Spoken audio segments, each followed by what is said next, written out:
Hello, everyone. My name is Sabrina and I am an educator in the Violence Prevention, Victim Advocacy, and Support Center at Southern Connecticut State University. Hi everyone, my name is Haley Moker and I am a public health intern in the VPAS Center. And Haley and I welcome you back to our series on healthy relationships. Woohoo! We previously talked about equality and control and how they affect relationships. If you haven't watched our previous videos, we encourage you to watch it first or watch it after this video. Yes, and today we are going to be talking about more behaviors shown in healthy and unhealthy relationships or friendships. We want to educate and support you all to strive to have healthy relationships and friendships. We want you all to understand what it means to have healthy behaviors in your relationships, as well as what to do if you or someone you may know experiences a relationship with these unhealthy behaviors. Absolutely. Once again, we are going to be using One Love's couplet videos to show examples of healthy and unhealthy behaviors. One Love is a nonprofit organization that was created to provide education that helps others recognize the warning signs of relationship abuse and empowers them to act if they see those signs. Yes. We hope that the information we share about relationships will empower, inspire, and motivate you, as well as providing you with important resource information. Absolutely. And just a quick reminder, healthy relationships bring out the best in you. A healthy relationship is when two people develop a connection based on 4 key components and behaviors. These components include mutual respect, trust, honesty, and good communication.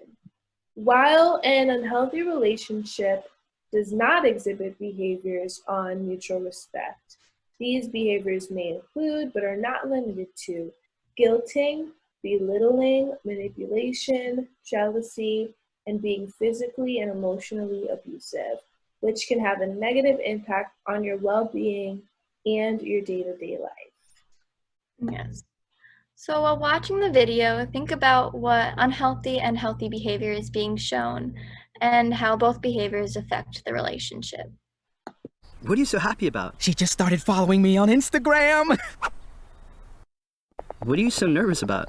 She just started following me, like, everywhere.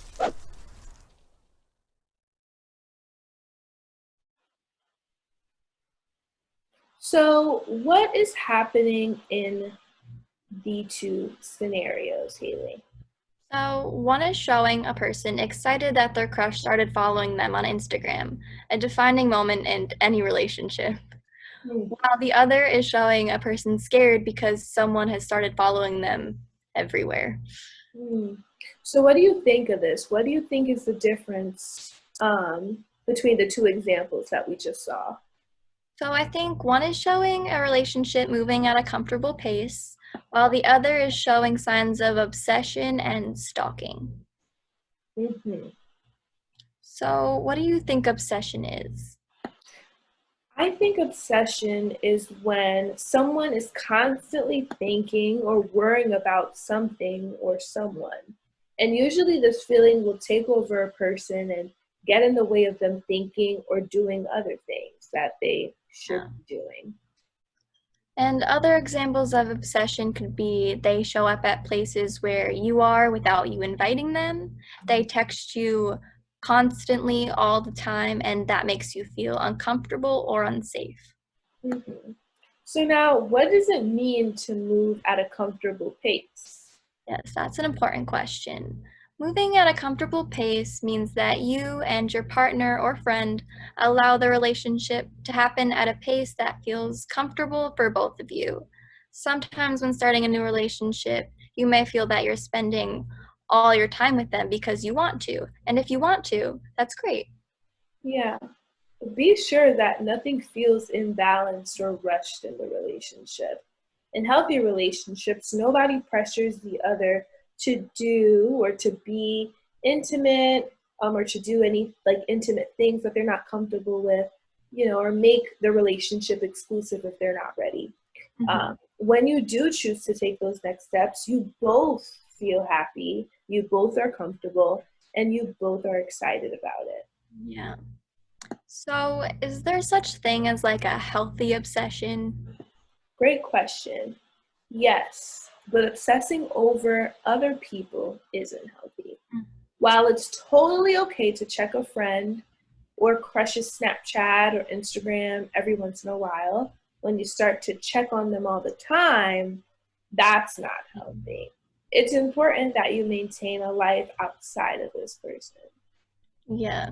And in the clip, you see a person is nervous and scared because someone started following them everywhere. And this is stalking, and stalking is a form of abuse.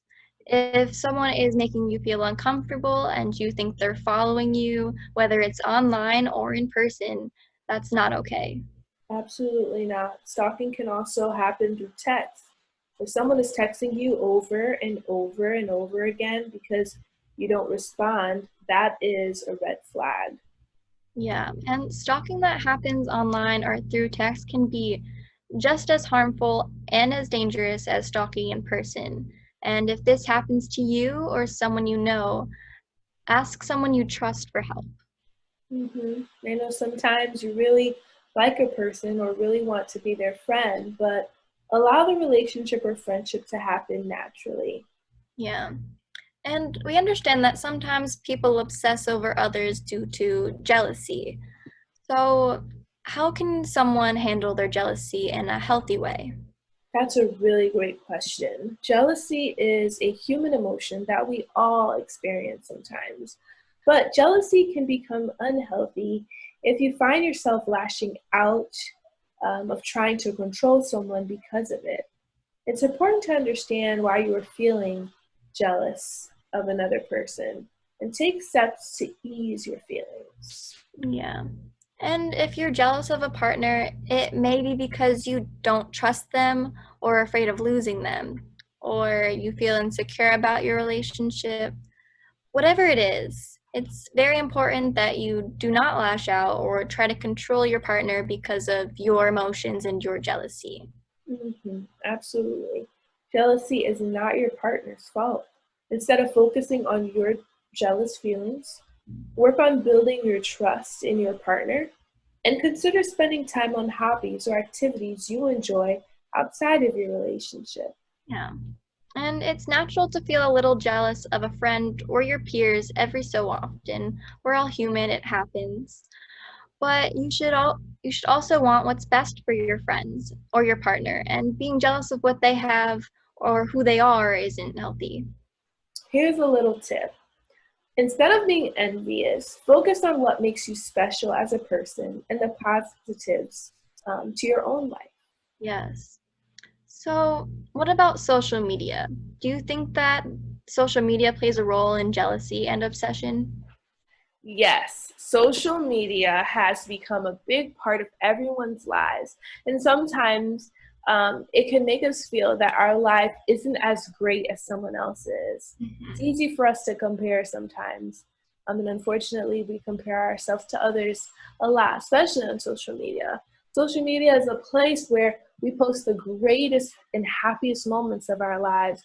But the reality is, none of us are perfect. Yeah, and social media isn't real life, and sometimes we forget that. So, it's also important to take a break from social media sometimes. Put your phone down, walk away, try doing things that make you happy, like hanging out with your friends in person, going somewhere new, or trying a new hobby. Absolutely. Social media also gives us access to people at any time, which can be kind of scary if you think about it. If you see a friend or someone you know stalking someone else, let them know that they are crossing the line. Yeah, that's really important. And if you think someone's actions or words, or if someone's actions or words feel weird or are too much, it's likely that other people are feeling uncomfortable as well. And saying something like, please stop, it makes me uncomfortable, it can help the person understand that they're maybe being a little too obsessive. Absolutely. Also, remember if anyone makes you feel uncomfortable or afraid, or if you think they might be stalking you on social media, you should block them. Yes. Sometimes people who are obsessive are also dangerous. So cutting off contact with them and telling someone is probably one of the best things you can do. Absolutely. If you find yourself obsessing over someone else, try doing things to better your life instead of focusing on theirs. You can start a book, join a book club, get homework done, study, take up a new hobby like we suggested, or craft.